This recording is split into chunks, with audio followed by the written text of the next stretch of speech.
আসসালামু আলাইকুম সবাইকে। কেমন আছো সবাই? আই হোপ সবাই ভালো আছো।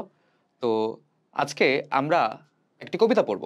কবিতাটা একটু কঠিন এবং তোমরা হচ্ছে এই কবিতাটা পরীক্ষার জন্য এসএসসির জন্য অনেকে ইগনোর করবা। তো আমি তোমাদেরকে শুরুতে একটা কথা বলে রাখি। এই কবিতাটা একটু অন্যরকম। এখানে অনেক কিছু পড়তে হয়, অনেক কিছু জানতে হয়। বাকি সব কবিতার মতো না। কিন্তু তুমি যদি এই কবিতাটা পড়ো, তাহলে দেখবে কি কঠিনের থেকে তোমার কাজে লাগতেছে বেশি, সহজ হচ্ছে বেশি। মানে অনেক সময় কিন্তু কঠিন জিনিসগুলো অনেক সহজ লাগে। আমরা ট্রাই করি না দেখে আমাদের কাছে মনে হয় কঠিন। এবং জিনিসটা ইগনোর করলে পরে গিয়ে দেখা যায় পরীক্ষায় আমাদের অনেকগুলো নাম্বার মিস হয়ে গিয়েছে এটার জন্য। তো আজকে আমরা যে কবিতাটা পড়বো সেটা হচ্ছে আমার পরিচয়। ওকে? তো তোমাদের সাথে আছি আমি তোমাদের তানভীর ভাইয়া। অনেকদিন পরে তোমাদের সাথে দেখা কোনো একটা ওয়ান শট নিয়ে। তো চলো আজকে হচ্ছে আমরা আমাদের কবিতাটার ব্যাপারে হচ্ছে একটু জানার চেষ্টা করি। ওকে? তো আমরা একদম জায়গা মতো চলে যাই। তো এই গেল হচ্ছে আমাদের কবিতা। আরেকটু যদি বড় করে দেই তাহলে বুঝতে হচ্ছে আরেকটু সহজ হবে। আমার পরিচয় সৈয়দ শামসুল হকের। তো এই কবিতাটা শুরু করার আগে আমাদেরকে একটা জিনিস বুঝতে হবে এই কবিতা থেকে এমসিকিউ এবং সিকিউ ভালো মতো তোমরা যদি মানে অ্যান্সার করতে চাও বা উত্তর করতে চাও তাহলে হচ্ছে এই কবিতাটার যে শব্দার্থ এবং টিকা রয়েছে এই পার্টটা হচ্ছে সবচেয়ে ভালো মতো পড়তে হবে। ওকে? এবং এই শব্দার্থ এবং টিকার মধ্যে আসলে বাংলার চেয়ে হিস্ট্রির জিনিসপত্র বেশি, ইতিহাসের জিনিসপত্র বেশি। অনেক সময় তোমাদের মনে হতে পারে যে তোমরা হচ্ছে আসলে সাধারণ জ্ঞান পড়তেছো। আমারও আজকে হচ্ছে এরকমই লাগছিল তোমাদের ক্লাস শুরু করার আগে যখন আমি দেখতেছিলাম তখন। তো এই জায়গাতে আমাদের এমসিকিউর জন্য যেমন শব্দার্থ এবং টিকা important, at the same time আমাদেরকে হচ্ছে লেখক পরিচিতি এবং হচ্ছে পাঠ পরিচিতি পড়তে হবে। ওকে? পাঠ পরিচিতি পড়ার আরেকটা গুরুত্বপূর্ণ জায়গা বা সুবিধা হচ্ছে তুমি পাঠ পরিচিতি যদি ভালো মতো পড়ো তাহলে সেখানে দেখবা হচ্ছে খুব সুন্দর মতো কবিতাটাকে হচ্ছে সামারাইজ করা আছে। কবিতার একটা সারসংক্ষেপ হচ্ছে এখানে দেওয়া আছে। এতে সুবিধা হয় কি তোমার মাথায় যদি ওই লাইনগুলো থাকে বা ওই জিনিসগুলোর ব্যাখ্যা তুমি যদি পাঠ পরিচিতি থেকে সুন্দর মতো জেনে রাখো, তাহলে দেখবা হচ্ছে পরীক্ষার খাতায় লিখতে গিয়ে তুমি ভালো মতো লিখতে পারছো। কারণ বানায় লিখতে হয় না সবকিছু। ওকে? বাংলায় তোমরা যেটা চেষ্টা করো যে মনে করো যে আজকে প্রশ্নটা দেখি, প্রশ্ন দেখার পর আমরা বানিয়ে লিখবো। বাট না, পাঠ পরিচিতি থেকে তোমরা যদি সামারিটা নাও, ওকে, ওই লাইনগুলো যদি তোমরা ফলো করো এবং পরীক্ষার খাতায় যদি ওই লাইনগুলো লিখো, তাহলে কিন্তু তোমাদের নাম্বার ভালো হওয়ার সম্ভাবনা থাকে। কারণ শিক্ষকরা হচ্ছে যারা খাতা দেখেন তারা হচ্ছে এই জিনিসগুলা পছন্দ করেন। এটা আমার কথা না, এটা হচ্ছে টিচারদের নিজেদের কথা বা নিজেদের ওপিনিয়ন যে তারা হচ্ছে বইয়ের জিনিসপত্র যদি স্টুডেন্টরা ফলো করে তাহলে তাদের কাছে ভালো লাগে। কারণ তারা মনে করে কি মানে স্টুডেন্টরা শুধুমাত্র হচ্ছে গাইড বই পড়ে এবং গাইড বই পড়ে হচ্ছে পরীক্ষা দিতে যায়। এইজন্য অনেক টিচার হচ্ছে ওই গাইডের লেখা এগুলাকে হচ্ছে পছন্দ করেন না। রাদার বইয়ে যা আছে তাও যদি তুমি লিখে দাও তুমি ভালো নাম্বার পেয়ে যাবে। ওকে? তো এই জায়গাতে আমরা কবিতাটা চলো হচ্ছে শুরু করি। আমি একটু নিচে চলে যাই। আমরা হচ্ছে লেখক পরিচিতি মানে আমাদের কবি পরিচিতিতে আরেকটু পরে আসবো। আই হোপ সবকিছু একদম ক্লিয়ারলি দেখা যাচ্ছে। হ্যাঁ, একদম ক্লিয়ারলি দেখা যাওয়ার কথা। তো চলো আগে হচ্ছে আমরা একটা কালি চুজ করে নেই এবং হচ্ছে তোমাদের ক্লাসটা হচ্ছে শুরু করি। দেখো, এই কবিতা শুরু করার আগে আমাদের জানতে হবে যে এই কবিতাটাতে আসলে কবি কি বুঝিয়েছেন বা তিনি হচ্ছে কি বোঝাতে চেয়েছেন। এখানে আসলে বাঙালি জাতি হিসেবে আমাদের যে পরিচয়টা সেটা প্রকাশ পেয়েছে। এখানে যেরকম মনে করো আমাদের ঐতিহাসিক পরিচয় রয়েছে, সাথে সাথে হচ্ছে সাহিত্যকর্ম, প্রত্নতাত্ত্বিক, চিত্রকর্ম বা হচ্ছে অন্যান্য বিভিন্নভাবে যত দিক থেকে বাঙালি জাতিকে পরিচিত করা যায় বা আমাদের আইডেন্টিটির মধ্যে যা যা রয়েছে সবকিছু হচ্ছে এই কবিতার মধ্যে খুব সুন্দরভাবে উপস্থাপন করা হয়েছে। বুঝতে পেরেছো? তো তোমরা দেখবা এই জায়গায় হচ্ছে শিল্পকর্মের কথা বলা হচ্ছে, চিত্রকর্মের কথা বলা হচ্ছে, সাহিত্যকর্মের কথা বলা হচ্ছে, বিভিন্ন আন্দোলনের কথা বলা হচ্ছে, বিভিন্ন বিপ্লবের কথা বলা হচ্ছে, বিভিন্ন যুদ্ধের কথা বলা হচ্ছে। ওকে? তো আমরা বাঙালি জাতি হিসেবে আমরা কিন্তু সবকিছুই আমাদের জাতিসত্তার মধ্যে ধারণ করি। তাই না? আমাদের জাতিসত্তার মধ্যে সবকিছুই রয়েছে। আমরা সব ধরনের জিনিসপত্র দেখেছি। আমরা বিভিন্ন শাসকের শাসনকাল দেখেছি। আমরা হচ্ছে বিভিন্ন ধরনের সাহিত্যিক পরিবর্তন দেখেছি। ওকে, বিভিন্ন ধর্মের শাসক দেখেছি, বিভিন্ন যুদ্ধ দেখেছি, আন্দোলন দেখেছি। এই সবকিছুই হচ্ছে আমাদের পরিচয়ের অংশ। ওকে? যখন তোমাকে জিজ্ঞেস করে তোমার পরিচয় কি? তখন কি তুমি শুধুমাত্র বলো আমার নাম এমুক, আমার বাবার নাম এমুক, মায়ের নাম এমুক? না। তুমি বলো হচ্ছে আমি এই জায়গায় পড়াশোনা করি। আমার এই জিনিসপত্রগুলা হচ্ছে করতে ভালো লাগে। ওকে? আমার এই জিনিসগুলা করার স্বপ্ন রয়েছে। তো এগুলাই যেমন তোমার হচ্ছে পরিচয়ের অংশ, সেরকম আমার পরিচয় এই যে কবিতাটা, এই কবিতার মধ্যেও কিন্তু আমাদের বাঙালি জাতি হিসেবে পরিচয় হওয়ার বা হচ্ছে আমাদের জাতির যত ধরনের হচ্ছে আমাদেরকে পরিচিত করার যে ব্যাপারগুলো আছে সবকিছুই কিন্তু এখানে তোমার ইনক্লুড করা হয়েছে। তো চলো আমরা শুরু করি। করি, আমরা খুব সুন্দর মতো মিনিংটা হচ্ছে দেখব কবিতার। আমি জন্মেছি বাংলায়, আমি বাংলায় কথা বলি। তো এখন যদি তোমাকে প্রশ্ন করা হয় যে এখানে কবির নাম কি, আমরা কিন্তু অনেকে নামটা হচ্ছে ঠিক মতো দেখি না। দেখো, আমাদের কবির নাম হচ্ছে সৈয়দ শামসুল হক, ঠিক আছে? শামসুল হকের আগে সৈয়দ রয়েছে, নামটা হচ্ছে ভুলে গেলে চলবে না। তো আমি জন্মেছি বাংলায়, আমি বাংলায় কথা বলি। যদি আমাদেরকে প্রশ্ন করা হয় যে এই যে আমার পথ যে কবিতাটা রয়েছে, সেখানে কবি কোথায় জন্মগ্রহণ করেছেন, তোমরা উত্তর দিবে বাংলায় বা হচ্ছে বাংলাদেশে। আমি বাংলায় কথা বলি, তিনি কোন ভাষায় কথা বলেন? তিনি হচ্ছে বাংলায় কথা বলেন। মানে তিনি কিন্তু নিজের পরিচয়টা এখানে ক্লিয়ার করলেন যে আমি বাংলায় জন্মগ্রহণ করেছি এবং জন্মসূত্রে আমি হচ্ছে বাংলাদেশের মানুষ এবং আমি বাংলায় কথা বলি। আমি বাংলার আলপথ দিয়ে হাজার বছর চলি। খেয়াল করে দেখো, এই জায়গায় যে আলপথ শব্দটা ব্যবহার করা হয়েছে, এই আলপথ মানে হচ্ছে, মনে করো যে গ্রাম বাংলায় বলে ক্ষেতের আইল, ওকে, ক্ষেতের আইল বা লাইল বলে যেটাকে আমাদের দেশে। তো আইল মানে হচ্ছে জমির সীমানা। দেখবা হচ্ছে গ্রামে দুইটা জমির মাঝখান দিয়ে চিকন একটা রাস্তা চলে গেছে, এটা আসলে ওই জমি এবং এই পাশের জমিটার মধ্যে বর্ডার বোঝায়। ওকে, মানে জমির সীমানা, মানে ওই জমিটা এখানে শেষ, এই জমিটা হচ্ছে এখান থেকে শুরু, মাঝখান দিয়ে হাঁটার পথ। ওকে, তো এই আলপথের ব্যাপারটা আমরা বুঝলাম। বলেছে কি আমি বাংলার আলপথ দিয়ে হাজার বছর চলি। কত বছর চলে? ঠিক আছে, হাজার বছর চলি। মানে ব্যাপারটাকে এখানে এরকম বোঝানো হচ্ছে যে আমাদের যেই কবি তিনি হাজার বছর মানে 1000 বছর ধরে হচ্ছে বাংলার আলপথ দিয়ে চলতেছেন, না, ব্যাপারটা এরকম না। এখানে আমি বলতে আসলে এই বাঙালি জাতির প্রতিটা মানুষকে বোঝানো হচ্ছে যারা হাজার হাজার বছর ধরে হচ্ছে এই ভূখণ্ডে বা এই জায়গাতে বসবাস করেন।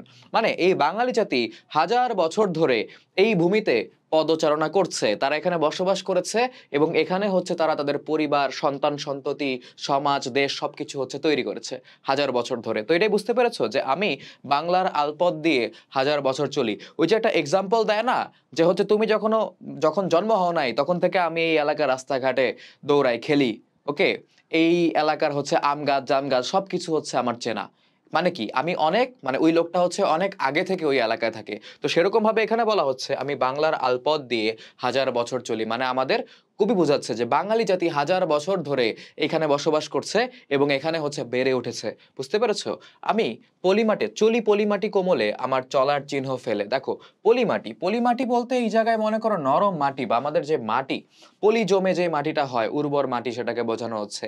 আমাদের দেশের মাটিগুলা কিন্তু খুবই উর্বর, মানে ফার্টাইল। এখানে খুব ভালো হচ্ছে ফসল জন্মায়। কিভাবে জানো? ধরো হচ্ছে বন্যার পরে কিন্তু পলি জমে। ওকে, বন্যার পানির সাথে হচ্ছে পলিগুলা আসে এবং এই পলিগুলা বন্যার পানি চলে যাওয়ার পরে বা শুকিয়ে যাওয়ার পরে হচ্ছে জমে পড়ে। ওকে, মাটির উপরে জমে যায়। তো এর ফলে মাটিটা হচ্ছে উর্বর হয়। মানে কি, মাটিতে আরো সুন্দর বা ভালো মতো হচ্ছে ফসল জন্মায়। তো চলি পলিমাটি কোমলে আমার চলার চিহ্ন ফেলে, মানে বোঝানো হচ্ছে মানে তারা যে, মানে বাঙালি জাতি যে হাজার হাজার বছর ধরে চলেছে, কিভাবে চলেছে? এই মাটির উপরে হচ্ছে পদচিহ্ন ফেলে ফেলে চলেছে। পদচিহ্ন মানে কি, ধরো তুমি পায়ের চিহ্ন যদি দেখো তাহলে বুঝতে পারবা যে এখান দিয়ে হচ্ছে মানুষ গিয়েছে বা কোনো পশু পাখি গিয়েছে, তাই না? বিভিন্ন হচ্ছে ক্রাইম মুভি বা হচ্ছে ডিটেকটিভ মুভির মধ্যে, হ্যাঁ, গোয়েন্দা মুভির মধ্যে দেখবা হচ্ছে দেখায় ওই যে পায়ের ছাপ দেখে দেখে হচ্ছে ফলো করে। ওকে, তো পায়ের ছাপ মানে কি? আরেকটা মানুষের ফেলে যাওয়া ছাপ। মানে আমি বুঝতে পারছি যে আরেকটা মানুষ এখানে ছাপটা ফেলে গেছে। এটার মানে কি জানো? এই যে এখানে যেটা বলা হয়েছে যে চলি পলিমাটি কোমলে আমার চলার চিহ্ন ফেলে, মানে হচ্ছে আমাদের পূর্বপুরুষরা যারা হচ্ছে এই ভূখণ্ডে বসবাস করেছে, বিভিন্ন সময় যারা হচ্ছে এই ভূখণ্ডকে শাসন করেছে, তারা তাদের ফুটস্টেপ বা হচ্ছে পদচিহ্ন আমাদের জন্য ফেলে গিয়েছেন। মানে তারা অনেক কিছু তৈরি করে দিয়ে গেছেন, তারা অনেক কিছু সৃষ্টি করে দিয়ে গেছেন, যেগুলো হচ্ছে আমাদের পরিচয়ের অংশ। বুঝতে পারছো? ধরো হচ্ছে আমি আহসান মঞ্জিলের কথা যদি বলি, এটা আরো অনেক বছর আগে তৈরি হয়েছিল, কোনো একজন শাসক তৈরি করেছিলেন, ঠিক আছে?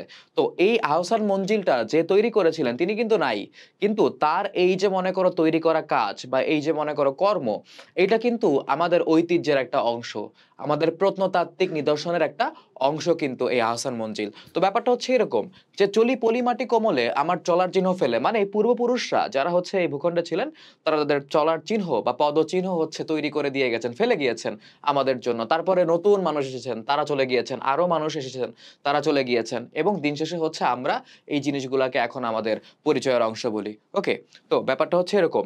13শত নদী শুধায় আমাকে কোথা থেকে তুমি এলে। কত নদী? 13শত নদী। 13শত নদী বলতে এই জায়গায় 1300 বোঝানো হচ্ছে। ওকে, মানে 1300, মানে 1300 নদী শুধায় আমাকে, শুধায় মানে হচ্ছে তোমার জিজ্ঞাসা করা। মানে এই যে আমরা যে বলি নদীমাতৃক দেশ, বাংলাদেশে প্রচুর নদী রয়েছে। তো এখন নদীর সংখ্যা হচ্ছে অনেক কমে গিয়েছে, অনেক নদী শুকিয়ে গিয়েছে। বাট আমাদের কবি বলতেছেন যে 1300 নদী, মানে বাংলাদেশের নদীগুলা হচ্ছে সংখ্যা, টোটাল সংখ্যা হচ্ছে 1300, 1300। এই 1300 নদী আমাকে শুধায়, কাকে? আমাকে, মানে হচ্ছে কবিকে শুধায়, মানে কি জিজ্ঞাসা করে, কি জিজ্ঞাসা করে? কোথা থেকে তুমি এলে? ওকে, মানে তুমি কোত্থেকে আসলা, তোমার পরিচয় কি? তো এখন তাকে যেহেতু জিজ্ঞাসা করা হচ্ছে, মানে আমাদের কবিকে যেহেতু জিজ্ঞাসা করা হচ্ছে তার পরিচয়ের ব্যাপারে, এখন কবি হচ্ছে সেটার উত্তর দিবেন। চলো দেখি আমরা হচ্ছে সে কি উত্তর দেয়। তো বুঝতে পারছো 1300 মানে হচ্ছে 1300, শুধায় মানে হচ্ছে জিজ্ঞাসা করা। তো তিনি এখন নিজের পরিচয়টা এভাবে দিচ্ছেন, আমি তো এসেছি চর্যাপদের অক্ষরগুলো থেকে। ঠিক আছে, কোত্থেকে এসেছেন? চর্যাপদের অক্ষরগুলো থেকে। আমরা যে ভুলটা করি সেটা হচ্ছে, তোমাদেরকে একটু আমি ক্লিয়ার করে দিই, আমি লেখাটা হচ্ছে একটু বড় করি। দেখো, আমরা যেই ভুলটা করি সেটা হচ্ছে কি, আমরা শুধুমাত্র চর্যাপদের মিনিংটা শব্দার্থ থেকে দেখে নিই, এবং সেই জায়গায় আরো যে ইনফরমেশন গুলো আছে, কত সালে আবিষ্কার করেছে, কে আবিষ্কার করেছে, এগুলা কিন্তু এমসিকিউর জন্য হচ্ছে ইম্পর্টেন্ট। আমরা শুধুমাত্র ওই ইনফরমেশন গুলা পড়ি, কিন্তু এই চর্যাপদের পরে কি লেখা আছে এটাই পড়ি না। ওকে, কি লেখা আছে দেখো, চর্যাপদের অক্ষরগুলো থেকে, মানে আমরা বুঝতে পারতেছি এটা একটা বই বা হচ্ছে পাণ্ডুলিপি বা হচ্ছে পুস্তক, যেটার মধ্যে অক্ষর থাকে, মানে হচ্ছে লেখালেখি থাকে। ওকে, তো আমি তো এসেছি চর্যাপদের অক্ষরগুলো থেকে। এই চর্যাপদ হচ্ছে আমাদের বাংলা সাহিত্যের সবচাইতে পুরনো নিদর্শন। মানে এইটা হচ্ছে সবচাইতে পুরনো বই, যেই বইটার মধ্যে হচ্ছে বাংলা ভাষার অস্তিত্ব পাওয়া গিয়েছে, এবং এইটা অনেক আগে আবিষ্কৃত হয়েছিল, এবং এটা আবিষ্কার করেছেন হচ্ছে হরপ্রসাদ শাস্ত্রী, নেপালের রাজদরবার থেকে। বুঝতে পেরেছো? তো এইটা কি আমাদের সাহিত্যের খুব পুরনো নিদর্শন। দেখো, আমি তো এসেছি চর্যাপদের অক্ষরগুলো থেকে, এটা দিয়ে আসলে বাঙালি জাতির সাহিত্য যে অনেক বয়স্ক বা অনেক পুরনো, সেই সাহিত্যের পরিচয় দেওয়া হচ্ছে। ওকে, বুঝতে পেরেছো? লাইনটা কিন্তু খেয়াল করো আমি কি বলছি। আমি তো এসেছি সওদাগরের ডিঙার বহর থেকে। এই যে বললাম না, যে আমরা সওদাগরের ডিঙা, মানে এইটুক পর্যন্ত হচ্ছে আমরা মনোযোগ দেই, কি দেই? এইটুক পর্যন্ত মনোযোগ দেই, কিন্তু তারপরে যে আসলে কি লেখা আছে এটা আমরা খেয়াল করি না। এগুলো কিন্তু এমসিকিউর জন্য ইম্পর্টেন্ট, যে সওদাগরের ডিঙাটা আসলে কি, একটা বহর বা হচ্ছে চর্যাপদের কোন জিনিসগুলো থেকে কবি নিজের পরিচয় পান। তোমরা কিন্তু অনেকে ভুল করবা, কারণ খেয়াল করো নাই। সেখানে আমাদের অ্যান্সার করতে হবে কি, চর্যাপদের অক্ষরগুলো থেকে হচ্ছে কবি নিজের পরিচয়টা হচ্ছে পান। তো আমি তো এসেছি সওদাগরের ডিঙার বহর থেকে। এই সওদাগর বলতে আসলে চাঁদ সওদাগরকে বোঝানো হচ্ছে। কাকে? চাঁদ সওদাগরকে বোঝানো হচ্ছে। এখন চাঁদ সওদাগরকে, সওদাগর হচ্ছে একজন, মনে করো যে চরিত্র, একটা লোককাহিনীর চরিত্র। ওকে, এই লোককাহিনীগুলো মঙ্গল কাব্যতে হচ্ছে ছিল, মানে মঙ্গল কাব্যের মধ্যে চাঁদ সওদাগরের কথা বলা আছে। এখন সওদাগর, সওদাগর কথাটার মানে হচ্ছে যে হচ্ছে তোমার বাণিজ্য করে বা হচ্ছে ব্যবসা করে, এক দেশ থেকে জিনিসপত্র অন্য দেশে নিয়ে হচ্ছে সেল করে, বা ওই দেশ থেকে নিয়ে এসে এই দেশে হচ্ছে জিনিসপত্র সেল করে। এরা হচ্ছে বাণিজ্য করতো কিসের মাধ্যমে? জাহাজের মাধ্যমে। আগে তো মনে করো যে প্লেন বা হচ্ছে এত বড় বড় গাড়ি, ট্রেন, এগুলা কিছুই ছিল না। তো তারা হচ্ছে তোমার এরকম জাহাজের মাধ্যমে হচ্ছে তোমার বাণিজ্যের কাজগুলো হচ্ছে করতো। তো এই যে বাণিজ্যের কাজ যে করতো, তার মধ্যে একজন ব্যক্তি হচ্ছে চাঁদ সওদাগর, মঙ্গল কাব্যে উল্লেখ আছে। এখন তোমরা অনেকে বলতে পারো যে এই মঙ্গল কাব্যটা কি। বলে রাখি তোমাদের, মঙ্গল কাব্য হচ্ছে বাংলা সাহিত্যের মধ্যযুগের খুবই ইম্পর্টেন্ট কাব্য। কাব্য বলতে এখানে আসলে কবিতা বোঝানো হচ্ছে। তখন এই যে মনে করো কবিতা বাদে ধরো হচ্ছে, আমি যদি তোমাদেরকে একটু দেখাই, ধরো এই যে উপরে যে মানে কবি পরিচিতি তোমরা দেখতে পাচ্ছ, এটা কিন্তু গদ্যে লেখা, মানে কি এটা একটা প্যারাগ্রাফের মতো। ওকে, কিন্তু এইখানে যেটা দেখতে পাচ্ছ এটা কিন্তু পদ্যে লেখা। পদ্যে মানে হচ্ছে কবিতা, মানে ছন্দে লেখা। তো এই যে ধরো মঙ্গল কাব্য হচ্ছে এক ধরনের কবিতা। তো তখন কবিতারই চর্চা ছিল, তখন এরকম গল্প বা হচ্ছে গদ্য কিন্তু লেখা হতো না। এই জিনিসটা হচ্ছে আমাদের মনে রাখতে হবে। তো এই চাঁদ সওদাগরের ডিঙার বহর, ডিঙা মানে হচ্ছে এক ধরনের নৌকা, মানে ডিঙি নৌকা, ডিঙা হচ্ছে নৌকার নাম। বহর মানে হচ্ছে জাহাজ। বহর মানে কি, তোমাদের জন্য যদি আমি একটু সহজ করে দিই, এটা হচ্ছে তোমাদের বইয়ে লেখা নেই। বহর মানে হচ্ছে জাহাজ বা হচ্ছে তোমার নৌকা। কি? বহর মানে হচ্ছে জাহাজ বা হচ্ছে তোমার নৌকা। তো এই যে জাহাজ বা নৌকা মানে কি, সে ডিঙি নৌকা বা হচ্ছে জাহাজ ব্যবহার করে কি করত? বাণিজ্যের কাজ করত। তো এই যে সওদাগরের ডিঙার বহরের কথা বলা হলো, এটা দিয়ে আসলে কি বোঝানো হয়েছে? এটা দিয়ে কবি হচ্ছে আমাদের পূর্ব আমলে, মানে আমাদের, মানে এখন থেকে আরো অনেক আগে তখন যে বাণিজ্য হতো, ব্যবসা হতো, এই ব্যবসা বাণিজ্যের যে সমৃদ্ধি বা আমাদের হচ্ছে ব্যবসা বাণিজ্যের প্রচুর চল ছিল। কারণ কি? আমাদের ওই জায়গায় সমুদ্র বন্দর ছিল তখন, ঠিক আছে? আমাদের প্রচুর নদী ছিল। তো ব্যবসা বাণিজ্য প্রচুর হতো। তো সেই যে তোমার ব্যবসা বাণিজ্যের যে প্রাচুর্য, এই প্রাচুর্যের পরিচয়টা হচ্ছে দেওয়া হয়েছে। ওকে? তো আমি তো এসেছি কৈবর্তের বিদ্রোহী গ্রাম থেকে। কি বলছে? আমি তো এসেছি কৈবর্তের বিদ্রোহী গ্রাম থেকে। ঠিক আছে? এই কৈবর্তের বিদ্রোহী গ্রাম মানে হচ্ছে একটা গ্রাম যেখানে বিদ্রোহ হয়েছিল। কৈবর্ত বিদ্রোহ হয়েছিল। তো এই কৈবর্ত বিদ্রোহ হয়েছিল হচ্ছে তোমার একজন পাল সম্রাটের বিরুদ্ধে বা হচ্ছে পাল রাজার বিরুদ্ধে। তার নাম হচ্ছে দ্বিতীয় মহীপাল। তোমাদের বইয়ে দ্বিতীয় কথাটা উল্লেখ নাই। তোমরা অনেকে বাংলাদেশ ও বিশ্ব পরিচয়ে পড়েছো যে হচ্ছে দ্বিতীয় মহীপালের বিরুদ্ধে কৈবর্ত বিদ্রোহ হয় এবং সেই কৈবর্ত বিদ্রোহের নেতা ছিল হচ্ছে দিব্য। ঠিক আছে? তার নাম ছিল হচ্ছে দিব্য, প্রধান নেতা। তো এই কৈবর্তের বিদ্রোহী গ্রাম থেকে এই কথাটা দিয়ে আসলে কি বোঝানো হয়েছে বলতো? দেখো, এটা কিন্তু গ্রামের কথা বলছে। আমি আবারও বলতেছি, অক্ষরগুলো, বহর, গ্রাম, এই কথাগুলা কিন্তু তোমরা ইগনোর করলে এমসিকিউ তোমাদের ভুল হয়ে যাবে। এগুলো ইগনোর করা যাবে না। কৈবর্তের বিদ্রোহী গ্রাম থেকে। ওকে? তো কৈবর্তের বিদ্রোহী গ্রাম থেকে এটা উল্লেখ করার রিজন হচ্ছে, ধরো আমাদের বাঙালি জাতি কিন্তু খুবই বিদ্রোহী। ওকে? এরা একদম শুরু থেকে একদম মনে করো বর্তমান সময় পর্যন্ত কিন্তু প্রচুর শাসনকাল, প্রচুর শাসক দেখেছে। এবং যখনই হচ্ছে শাসকরা হচ্ছে মানুষের বিরুদ্ধে দাঁড়াতো, তখন কিন্তু তারা আন্দোলন করেছে। যেমন আমরা ব্রিটিশদের বিরুদ্ধে আন্দোলন দেখেছি, আমরা পাকিস্তানিদের বিরুদ্ধে আন্দোলন দেখেছি, যুদ্ধ দেখেছি। আমরা এই যে মনে করো কয়েক মাস আগেই একটি হচ্ছে তোমার সন্ত্রাসী বা হচ্ছে একটি মনে করো যে অপকর্মকারী সরকারের পতন দেখেছি। ওকে? যেটাকে ফ্যাসিস্ট সরকার বলা হয়। ফ্যাসিস্টের মানে অনেকে জানো না, তাই আমি বলি নাই। তো হচ্ছে এরকম পতনগুলা কিন্তু আমাদের বাঙালি জাতি করেছে। মানে কি? তারা বিদ্রোহ করেছে। এরা বিদ্রোহী জাতি। এরা বিদ্রোহ করতে হচ্ছে খুবই এক্সপার্ট। তো আমাদের এই যে বিদ্রোহের ইতিহাস বা আমাদের জাতি যে আসলে একটা বিদ্রোহী জাতি, এই পরিচয়টা হচ্ছে আমরা এই লাইন থেকে পাই। মানে আমাদের কবি কিন্তু প্রতিটা লাইনে আমাদের জাতির পরিচয় দিচ্ছে। বুঝতে পারছো? তো আমি তো এসেছি পাল যুগ নামে চিত্রকলার থেকে। যে দেখো, এখানে আবার পাল যুগের চিত্রকলার কথা বলা হয়েছে। তো এই ওয়ার্ডগুলো হচ্ছে আমরা মনে রাখবো এমসিকিউর জন্য। তো আমি তো এসেছি পাল যুগ নামে চিত্রকলার থেকে। তো এই যে পাল যুগের চিত্রকলা, এই পাল যুগ হচ্ছে 750 সালে হচ্ছে শুরু হয় এবং এটা কত বছর ছিল বলতো? 400 বছর ছিল। মানে 1150-এ গিয়ে শেষ হয়। এবং পাল যুগের শুরু জানি কে করেছিল? পাল যুগের শুরু করেছিল গোপাল। ওকে? মানে গোপাল, তারা হচ্ছে বৌদ্ধ ছিল। বুঝতে পারছো? তো নাম শুনে হিন্দু লাগতে পারে, বাট তারা হচ্ছে তোমার বৌদ্ধ ছিল। এবং মনে করো এই যে কৈবর্ত বিদ্রোহ, এই কৈবর্ত বিদ্রোহ কিন্তু একজন পাল সম্রাটের বা পাল রাজার বিরুদ্ধে হয়। তার নাম কি? মহীপাল, দ্বিতীয় মহীপাল। তো হচ্ছে এই যে পাল যুগ নামে চিত্রকলা থেকে এই কথাটা কেন বলা হচ্ছে জানো? কারণ পাল যুগে পাল রাজারা হচ্ছে আসলে মানে সাহিত্য, শিল্পকর্ম এগুলার প্রচুর ফ্যান ছিল। আর্ট ওয়ার্কের ফ্যান ছিল। ঠিক আছে? তারা খুবই আর্টিস্টিক মাইন্ডেড ছিল। ওকে? তো তারা হচ্ছে এই জিনিসগুলোকে অনেক ডেভেলপ করছে, অনেক উন্নত করছে। তারা হচ্ছে শিল্প সাহিত্য, শিল্পকর্ম, ওকে, ভাস্কর্য এবং সবচেয়ে বেশি হচ্ছে তারা চিত্রশিল্পটাকে, মানে আর্টকে, যেটা হচ্ছে আমরা ড্রয়িং বলি, এই চিত্রশিল্পটাকে অনেক বেশি ফোকাস করছে। ওকে? তো এই জন্য বলা হচ্ছে যে আমি তো এসেছি পাল যুগ নামে চিত্রকলার থেকে। মানে পাল যুগের সুন্দর সুন্দর চিত্রকলার গুলা থেকে হচ্ছে চিত্রকলা। চিত্রকলা বলতে হচ্ছে তোমার চিত্র মানে হচ্ছে তোমার আর্ট বা হচ্ছে মনে করো যে ড্রয়িং, আর কলা বলতে এখানে আর্টই বোঝায়। চিত্রকলা একসাথে হচ্ছে মনে করো আর্ট অফ ড্রয়িং, এক কথায়। তো এই চিত্রকলার থেকে কে আসছে? মানে আমাদের কবি বলছে যে আমরা এসেছি। মানে কি? এটা হচ্ছে বাঙালি জাতির যে হচ্ছে তোমার সাংস্কৃতিক বা হচ্ছে তোমার শিল্পকর্মের বা হচ্ছে সুন্দর কাজের যে হচ্ছে প্রাচুর্য, সেটার পরিচয় এই জায়গা থেকে আমরা পেয়ে থাকি। আচ্ছা, চলো এবার হচ্ছে আমরা নিচের দিকে চলে যাই।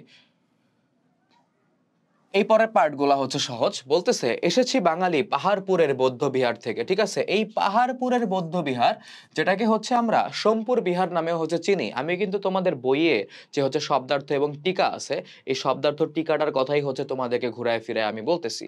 তো দেখো, আমি এসেছি বাঙালি পাহাড়পুরের বৌদ্ধ বিহার থেকে। মানে পাহাড়পুর বা সোমপুর বৌদ্ধ বিহার, যেটা হচ্ছে বর্তমানে নওগাঁ জেলায় হচ্ছে অবস্থিত। এই সোমপুর বৌদ্ধ বিহার হচ্ছে ধর্মপাল তৈরি করেছিলেন। কে? ধর্মপাল, যে হচ্ছে পাল বংশের একজন শাসক। তো এই ধর্মপাল হচ্ছে পাহাড়পুর বৌদ্ধ বিহার তৈরি করে। বৌদ্ধ বিহার মানে হচ্ছে বৌদ্ধ মন্দির। এবং এই বৌদ্ধ বিহারটা হচ্ছে খুবই বড়। পৃথিবীতে যতগুলা বৌদ্ধ মন্দির বা বৌদ্ধ বিহার রয়েছে, তার মধ্যে হচ্ছে তোমার পাহাড়পুরের বৌদ্ধ বিহারটা মানে ওয়ান অফ দ্য বিগেস্ট। মানে বড়গুলার মধ্যে অন্যতম। তো এই যে ধরো বৌদ্ধ বিহারে কি করতো, মনে করো যে ধ্যান হতো, শিক্ষা চর্চা হতো, ঠিক আছে, এই জিনিসগুলা কিন্তু বৌদ্ধদের মধ্যে তোমার কালচারের মধ্যে আছে। তো এসেছি বাঙালি পাহাড়পুরের বৌদ্ধ বিহার থেকে, মানে এই জায়গায় পাহাড়পুরের বৌদ্ধ বিহার থেকে আসা মানে কি বোঝানো হচ্ছে, এগুলা কিন্তু এক একটা বাংলাদেশের প্রত্নতাত্ত্বিক নিদর্শন। বুঝতে পেরেছো? তো আমাদের প্রত্নতাত্ত্বিক যে ঐতিহ্য রয়েছে বা আমাদের দেশের বিভিন্ন জায়গায় প্রচুর প্রত্নতাত্ত্বিক স্থাপনা রয়েছে না? যেমন মনে করো আহসান মঞ্জিল একটা, আমি তোমাদেরকে বলছি। ওকে, তারপরে হচ্ছে তোমার এই যে সোমপুর বিহার আছে একটা। ওকে, তো এরকম বিহারগুলা বা হচ্ছে এরকম বিভিন্ন মন্দির রয়েছে। ওকে, তো এগুলা কিন্তু একটা প্রত্নতাত্ত্বিক নিদর্শন। ওকে, তো এই প্রত্নতাত্ত্বিক নিদর্শনগুলার ঐতিহ্যের কথা হচ্ছে আমাদের এখানে বলা হচ্ছে যে আমাদের বাংলাদেশে প্রচুর প্রত্নতাত্ত্বিক নিদর্শন রয়েছে, এটা আমাদের পরিচয়ের একটা অংশ। এসেছি বাঙালি জোর বাংলার মন্দির বেদি থেকে। এই যে জোর বাংলার যে মন্দিরটা, এটার কথা কিন্তু তোমাদের বইয়ে কোনো জায়গায় লেখা নাই। এই জোর বাংলা মন্দিরটা হচ্ছে পাবনায় অবস্থিত। কোথায় অবস্থিত? পাবনায় অবস্থিত। তোমরা গুগল করলেই পাবা, উইকিপিডিয়াতে পেয়ে যাবা যে পাবনা শহর থেকে 2 কিলোমিটার দূরে হচ্ছে এই জোর বাংলা মন্দির অবস্থিত। কিন্তু জোর বাংলা মন্দির বুঝলাম, এটাও হচ্ছে একটা প্রত্নতাত্ত্বিক নিদর্শন। ওকে, কিন্তু বেদি মানে কি? বেদি মানে হচ্ছে, তোমরা দেখবা পূজা মণ্ডপে যদি গিয়ে থাকো, ওকে, পূজা মণ্ডপ মানে যেখানে পূজা হয়, তো পূজা হওয়ার জায়গাটা কিন্তু একটু উঁচু হয়, তাই না? ওইখানে পুরোহিত বসেন। পুরোহিত মানে কি? যে হচ্ছে মসজিদের ইমাম যে কাজ করে, হিন্দুদের ধর্মের পুরোহিত হচ্ছে মন্দিরের সেম কাজটাই করে, তো হচ্ছে পূজা পরিচালনা করে। তো এই পুরোহিত কি করে দেখবা হচ্ছে একটা জায়গা, উঁচু জায়গার মধ্যে বসে, একটা জায়গায় আগুন জ্বালানো থাকে, সেখানে হচ্ছে অনেক কিছু ঢেলে ঢেলে হচ্ছে অনেক মন্ত্র পড়ে হচ্ছে পূজা করে। তো এই জিনিসটা মানে যে উঁচু জায়গাতে পূজাটা হয় সেটাকে আমরা কি বলবো? যে উঁচু জায়গাতে পূজাটা হয় সেটাকে আমরা বলবো হচ্ছে তোমার বেদি। তো মন্দিরে বেদি থাকবে, খুব স্বাভাবিক। তো এই জায়গায় হচ্ছে আমাদের প্রত্নতাত্ত্বিক ঐতিহ্যের আরেকটা উদাহরণকে টেনে নিয়ে আসা হলো। এসেছি বাঙালি বরেন্দ্র ভূমে সোনা মসজিদ থেকে, ঠিক আছে? এই বরেন্দ্র ভূমে সোনা মসজিদটা হচ্ছে আসলে ছোট সোনা মসজিদ, যেটা আমরা জানি হচ্ছে চাপাই নবাবগঞ্জ জেলায় অবস্থিত। কোথায় অবস্থিত? চাপাই নবাবগঞ্জ জেলায় অবস্থিত। ওকে, তো এই যে চাপাই নবাবগঞ্জ জেলায় যে ছোট সোনা মসজিদ অবস্থিত, আরেকটা সোনা মসজিদ রয়েছে যেটাকে বলা হয় বড় সোনা মসজিদ, যেটা ভারতের গৌড়ে অবস্থিত। কোথায়? ভারতের গৌড়ে অবস্থিত। তো এই যে বরেন্দ্র ভূমে সোনা মসজিদ থেকে, মানে এই বরেন্দ্র ভূমে সোনা মসজিদ আসলে কথাটা উল্লেখ করা হয়েছে কেন? কারণ আমাদের মুসলিম যেই শাসকরা ছিল, যারা হচ্ছে ইসলাম ধর্ম ফলো করত, সেই শাসকরা হচ্ছে অনেক ধরনের সুন্দর সুন্দর মসজিদ এবং অনেক ধরনের হচ্ছে তোমার মানে স্থাপনা তৈরি করেছেন, যেগুলো হচ্ছে আমাদের পরিচয়ের একটা অংশ। এগুলো দেখলে আমরা বুঝতে পারি যে একসময় মুসলমান শাসকরা হচ্ছে এই ভূখণ্ডকে শাসন করেছে। তো এগুলো আমাদের একটা পরিচয়ের অংশ না? তো সেটাকেই হচ্ছে আমাদের মনে করো যে মুসলিম শাসনকালের বিভিন্ন হচ্ছে সুন্দর বিষয়, স্থাপত্য, এবং সেই স্থাপত্যগুলা যে আমাদের পরিচয়ের একটা অংশ, সেই জিনিসটা হচ্ছে এই লাইন থেকে প্রকাশ পায়। এসেছি বাঙালি আউল বাউল মাটির দেউল থেকে। আউল বাউল বলতে এই জায়গায় বাউল তো তোমরা বুঝো যে হচ্ছে গান করে। আমাদের দেশে কিন্তু বাউল সঙ্গীতটা হচ্ছে খুবই পুরনো এবং অনেক আগে থেকে হচ্ছে বাউল সঙ্গীত প্র্যাকটিস করা হয়। তো এই বাউল সঙ্গীত কি? আমাদের সংস্কৃতির একটা অংশ। মাটির দেউল, ঠিক আছে, দেউল মানে হচ্ছে তোমার দেবালয়। তোমাদের বইয়ে শুধুমাত্র বলা আছে হচ্ছে দেউল মানে হচ্ছে তোমার দেবালয়, এবং দেবালয় জিনিসটাকে যদি আমি সহজ করে দেই, তাহলে দেউল মানে হচ্ছে তোমার মন্দির। কি? মন্দির। তো দেউল মানে কি আমাদের মন্দির, দেবালয় মানে মন্দির। মাটির দেউল মানে যে মন্দিরটাকে মাটি দিয়ে তৈরি করা হয়েছে, বা প্রতিমাকে তো মাটি দিয়ে তৈরি করা হয়, তাই না? যে হচ্ছে মূর্তি বা প্রতিমা যেটা থাকে সেটা মাটি দিয়ে তৈরি করা হয়। তো এগুলাও কি আমাদের সংস্কৃতির অংশ, আমাদের কালচারের অংশ যদি ইংরেজিতে বলি। আমি তো এসেছি সার্বভৌম বারো ভূঁইয়া থেকে। এই যে সার্বভৌম বারো ভূঁইয়া থেকে, এই যে বারো ভূঁইয়ার আগে যে সার্বভৌম কথাটা বলা হয়েছে, এটার মানে কি জানো? সার্বভৌম মানে হচ্ছে সোভেরেইন। সোভেরেইন মানে কি? তুমি কারো ধার ধারো না, তুমি একাই একশো, মানে তোমাকে কেউ হচ্ছে কন্ট্রোল করতে পারবে না। তুমি নিয়ম নীতির আন্ডারে থেকে নিজের যা মন চায় তুমি হচ্ছে তাই করতে পারবা। তো এই যে ধরো সার্বভৌম বারো ভূঁইয়া, এই বারো ভূঁইয়ারা কারা জানো? মনে করো এদের নাম যদি আমি খেয়াল করি, তোমাদের বইয়ে আছে হচ্ছে ঈশা খাঁর কথা আছে, প্রতাপাদিত্য আছে, প্রতাপাদিত্য, হ্যাঁ, প্রতাপ যোগ আদিত্য, প্রতাপাদিত্য। তো এরকম মনে করো বিভিন্ন বারো ভূঁইয়া নেতা ছিল, যারা হচ্ছে বাংলাদেশের তোমার মনে করো যে সিলেট, যেটাকে হচ্ছে বইয়ে শ্রীহট্ট বলা হয়েছে। কি বলা হয়েছে? শ্রীহট্ট বলা হয়েছে, যেটা আসলে বর্তমানের সিলেটকে বোঝায়। ময়মনসিংহ বলো, বরিশাল বলো, ওকে, তারপর হচ্ছে সোনারগাঁও বলো, মানে ঢাকার সোনারগাঁও যেটা। ওকে, তো এই যে মনে করো বিভিন্ন জায়গা, মানে সোনারগাঁও মনে করো ঢাকার পাশে যে সোনারগাঁও আমরা হচ্ছে চিনি বা আমরা হচ্ছে গিয়েছি, সেই সোনারগাঁওকে বোঝানো হচ্ছে। তো এইসব জায়গায় বিভিন্ন ধরনের জমিদার ছিলেন, মুসলিম এবং হিন্দু জমিদার ছিল, বুঝতে পারছো?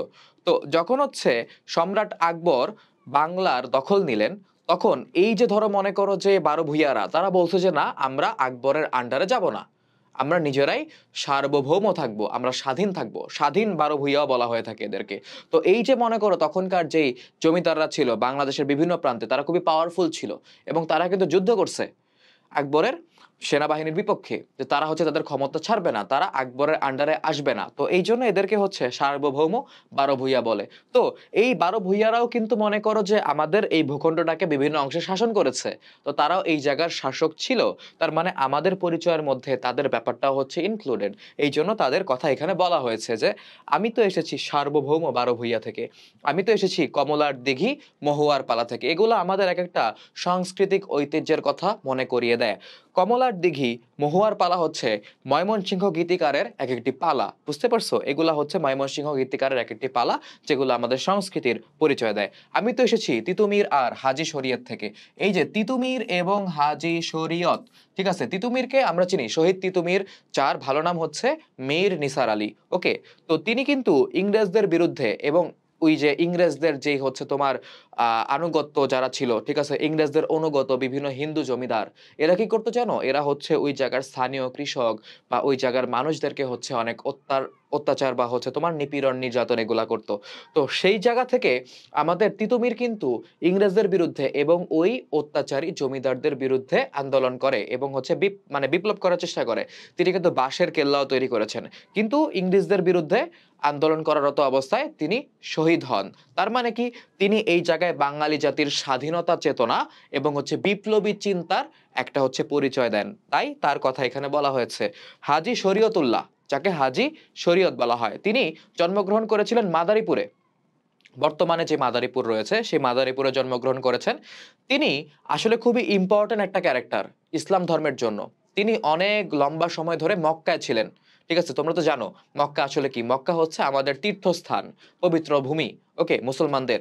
তো এই মক্কায় তিনি ছিলেন এবং মক্কায় থেকে তিনি হচ্ছে ইসলাম ধর্ম ব্যাপারে অনেক কিছু অধ্যয়ন করেন, অনেক নতুন ব্যাপারে জানেন।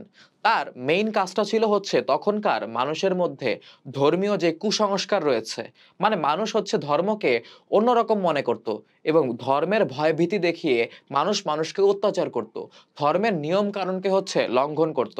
তো এরকম ধর্মীয় কুসংস্কারগুলা তিনি হচ্ছে দূরীভূত করার চেষ্টা করেছেন। কে?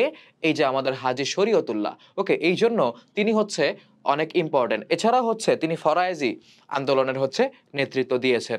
তো এই যে তিতুমির এবং হাজী শরীয়তুল্লাহ আমাদের ধর্মীয় দিক থেকে এবং হচ্ছে তোমার বিপ্লবের দিক থেকে ইম্পর্টেন্ট দুইজন ক্যারেক্টার এবং তারা হচ্ছে আমাদের পরিচয়ের একটা অংশ। ওকে, তাই তাদের কথা বলা হয়েছে। আমি তো এসেছি গীতাঞ্জলি ও অগ্নিবীণার থেকে। খেয়াল করে দেখো, গীতাঞ্জলি হচ্ছে রবীন্দ্রনাথ ঠাকুরের লেখা, অগ্নিবীণা হচ্ছে আমাদের জাতীয় কবি কাজী নজরুল ইসলামের লেখা।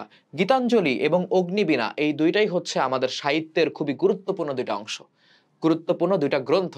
এবং এই গীতাঞ্জলির জন্য আমাদের বিশ্বকবি রবীন্দ্রনাথ ঠাকুর কিন্তু নোবেল পুরস্কার পেয়েছিলেন। তো অগ্নিবীণা এবং গীতাঞ্জলি কিন্তু আমাদের সাহিত্যের যে সমৃদ্ধ জায়গা বা আমাদের সাহিত্য যে আসলে খুবই শক্তিশালী সেই পরিচয়টা হচ্ছে বহন করে, তাই এদের কথা বলা হয়েছে।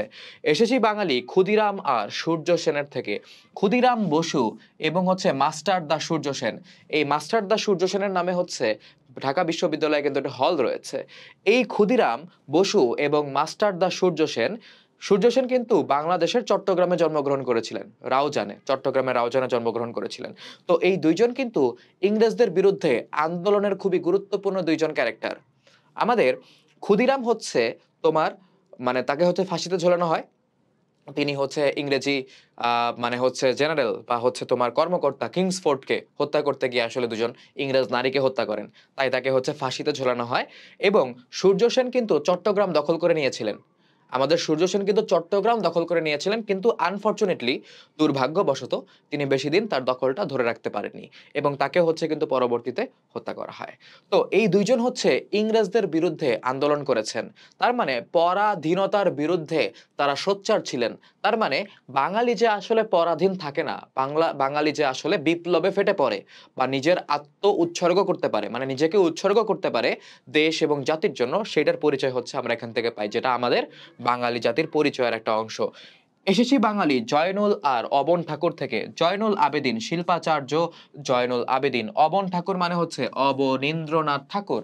তিনিও কিন্তু রবীন্দ্রনাথের আত্মীয় ছিলেন এবং কলকাতার জোড়াসাঁকোর বিখ্যাত ঠাকুর পরিবারে জন্মগ্রহণ করেন। জয়নুল আবেদিন শিল্পাচার্য তিনি খুবই বিশ্ব সমাদৃত একজন চিত্রশিল্পী ছিলেন এবং তার খুবই তোমার কালজয়ী খুবই ফেমাস গুরুত্বপূর্ণ কিছু চিত্রকর্ম রয়েছে। অবনীন্দ্রনাথ ঠাকুর একজন চিত্রশিল্পী ছিলেন। তাদের অবদান হচ্ছে আমাদের যে চিত্রশিল্পতে তাদের অবদান হচ্ছে অনেক বেশি এবং তারা হচ্ছে আমাদের যে মনে করো যে সাহিত্য এবং শিল্পকর্মের যে হচ্ছে একটা স্ট্রং জায়গা।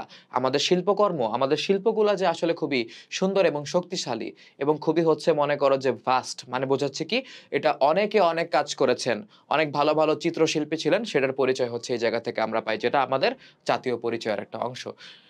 এসেছি বাঙালি রাষ্ট্রভাষার লাল রাজপথ থেকে, মানে 1952 সালের ভাষা আন্দোলনের পরিচয় হচ্ছে এখান থেকে আমরা পাই। এসেছি বাঙালি বঙ্গবন্ধু শেখ মুজিবুর থেকে। এখানে বঙ্গবন্ধু শেখ মুজিবুরের কথা বলা হয়েছে, যাকে হচ্ছে তোমার স্বাধীনতার পথিকৃৎ বা হচ্ছে স্বাধীনতার মনে করো যে যে হচ্ছে আমাদেরকে লিড দিয়ে স্বাধীনতা এনে দিয়েছে সেরকম একটা মানুষ ধরা হয়। তো এই জন্য হচ্ছে কবিতায় এটা হচ্ছে আমাদের কবি ব্যবহার করেছেন। তারপরে আমি যে এসেছি জয় বাংলার বজ্রকণ্ঠ থেকে, ঠিক আছে, জয় বাংলার বজ্রকণ্ঠ বলতে এই জায়গায় জয় বাংলা হচ্ছে আমাদের জাতীয় স্লোগানের মতো এতদিন ব্যবহার হয়েছে। এটা পরবর্তীতে পরিবর্তন হবে কিনা আমি জানি না, বাট তোমাদের বইয়ে যা আছে সেটা আমি তোমাদেরকে বুঝিয়ে দেই।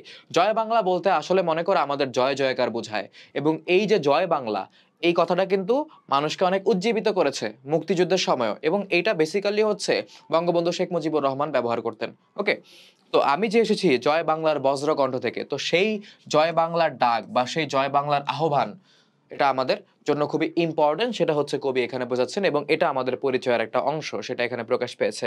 আমি যে এসেছি একাত্তরের মুক্তিযুদ্ধ থেকে, 1971 সালের মুক্তিযুদ্ধ আমাদের পরিচয়ের খুবই বড় একটা অংশ, সেটা হচ্ছে এখানে প্রকাশ পেয়েছে।